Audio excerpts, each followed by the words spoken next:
Hello everyone and welcome to Team Talk. We're here to go through all of the teams from your favourite tabletop fantasy football game. My name is Chris, I'm joined by Mr. Scott Bryant, and this week we are talking about the very highly anticipated and finally released High Elves.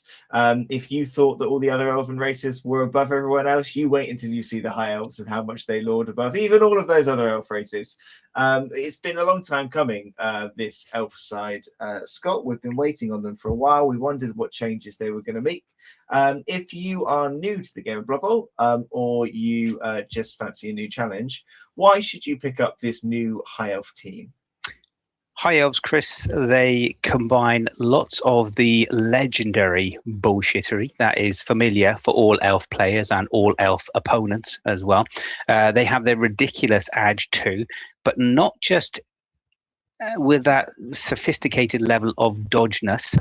They have also got armor 9 across the board. So unlike their wood elf cousins, unlike some of the dark elf speciality places, such as your witch elves, unlike some of the pro elves, they are armor 9 across the board. So they've got a lot more resilience. Yes, as we'll come on to, maybe some of the starting skills are a bit different from their kinsmen. But if you want a team that you can move the ball around the pitch, cause a lot of damage in its opening gambits as well, especially with some of the new white lions and the dragon princes, this is definitely a team for you. This is the sort of team that will really make you enjoy Blood Bowl and maybe make you less popular with opposition coaches. They are, a few changes, some things that we remember from kind of the team of legend that was there before, but a few kind of interesting changes. Let's have a look at the roster. Your linemen then are High Elf linemen. They are going to cost you 65,000 each. They have movement 6, strength 3, edge 2, passing 3, armor 9, and no skills on those. You then have the lovely 2-2-2 positional format that GW like at the moment. So we've got our Phoenix Warriors, which are our throwers. You can have 2 of those at 90,000 each. Movement 6, strength 3, edge 2, passing 2, armor 9. They come with Cloudburster, pass, and safe pass.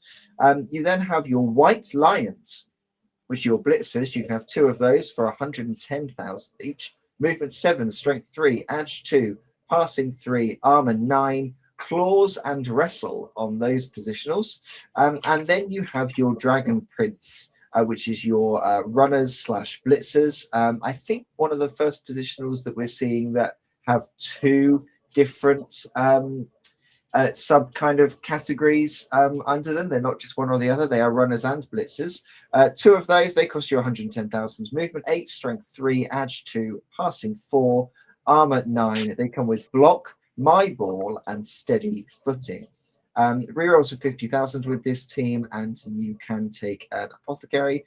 They have been currently tiered in tier 1. They're interesting when you look at them because they clearly can take a punch. They can clearly give a punch, but they can also do all of your standard elf stuff like you were saying earlier. So are they kind of the new elf of all trades, do you think, because they can do a bit of everything? I think they really are fighting a good case to have that mantle bestowed upon them, Chris.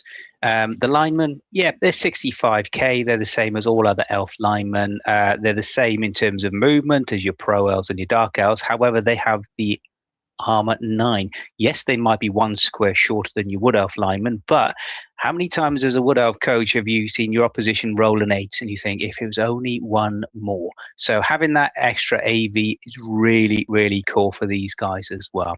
Throwers, they can move that ball whether you like it or not. Cloudburster as well, so only with extra long legs can you intercept that as well. Pass to reroll on a 2-up and safe pass. So of course, if you don't get that pass, you roll that nasty 1. It's not the end of the drive for you as well. The Dragon Prince plays that role, runner, blitzer, catcher, all into one. So block, wonderful. What you're going to give him? You're going to give him skill in terms of suddenly as you start to, you're going to give him dodge rather, as that initial skill as you start to build up as well.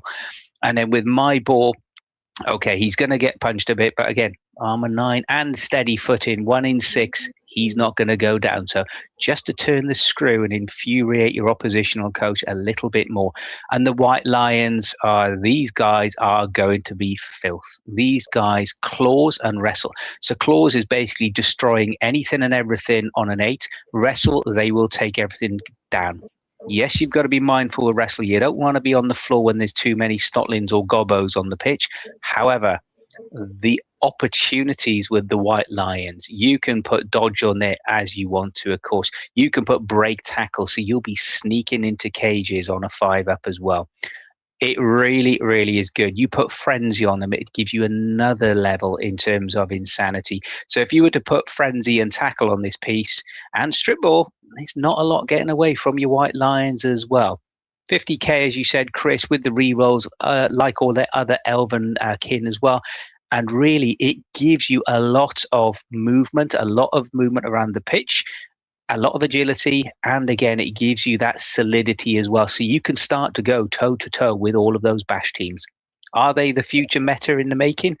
They're certainly starting early days and putting their hands up to make a very good argument.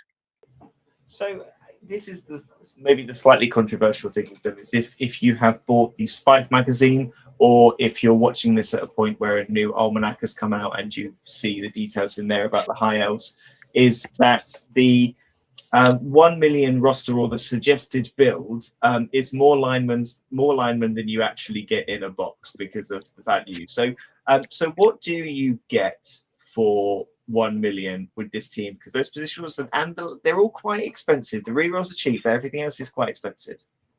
It is indeed, Chris. And it's one of those wonderful, ironic moments whereby GW, at the launch of the latest season for Blood Bowl, said all the teams you can play out of the box, except High Elves, who are at the box, don't give you that team to start with. However, let's assume you do get a proxy model. And yes, you can take one of your throwers because you'll have 2 in the box. And you can maybe do a bit of kit bashing, maybe do a bit of modeling, sculpting. The world is your oyster. You can quickly convert him into a proxy lineman as well. So for 1 million, what can you get for 1 million? Well, first of all, you do need the 7 linemen. 65k each. That's going to give you just under half of your budget. As well as that, you can go with 1 thrower. You can go with 2 dragon princes and 1 white lion. That will give you enough room for 2 rerolls and also a cheeky mascot in there. So you've got, in effect, 2.5 rerolls. Now, you can play with that if you wanted to have 2 white lions and 1 dragon prince. However, that's the difference in terms of a movement 8 versus a block piece or a movement 7. Either option is going to give you a lot to play with and a lot to build off. Yes, they are expensive. Yes, they can be fragile. And if you start to lose 1 or 2 players, but it only takes 1 or 2 elves to completely change a match as well. So for 1 million, for me, it's going to be 7 linemen, 1 thrower, 2 dragon princes for that little bit of cheeky block, 1 white lion, 2 rerolls, and that mascot just to add that extra half a roll spice. So I guess if you wanted to bring more positionals, you're going to have to sacrifice that reroll to sneak in the 6 linemen and bring that other one in. You will have to actually, yeah. If you want to go with the 6 linemen, and then say if you wanted to go with, let's say, 2 white lions, 1 dragon prince, then yes. What you can do, though, if you want to go 6 linemen, 1 thrower, 2 dragon princes, and your 2 white lions, still movement 7, edge 2, as you said. And don't forget, passing has been nerfed as well on elves. So the normal linemen and the white lions all passing on a 3-up, which for most teams is fantastic. So that will give you 11 players. It will give you 1 reroll and 1 mascot for 995. So hey, you got 5,000 gold in the kitty. Well worth the halftime lemon. Well, elves, the High Elves completing the elf set. We've now got all 4 of those elven teams that we love, maybe sometimes, or hate, depending on your view. If you like elves, then High Elves seem like a good one to choose. If you like elves but you don't like having the living daylight smashed out of you, maybe give these ones a go if you're sick of the dark elves already. Thank you very much, Scott. Thank you everybody for joining us. We'll be back next week with another team from our favorite tabletop fantasy football game, and we will see you then.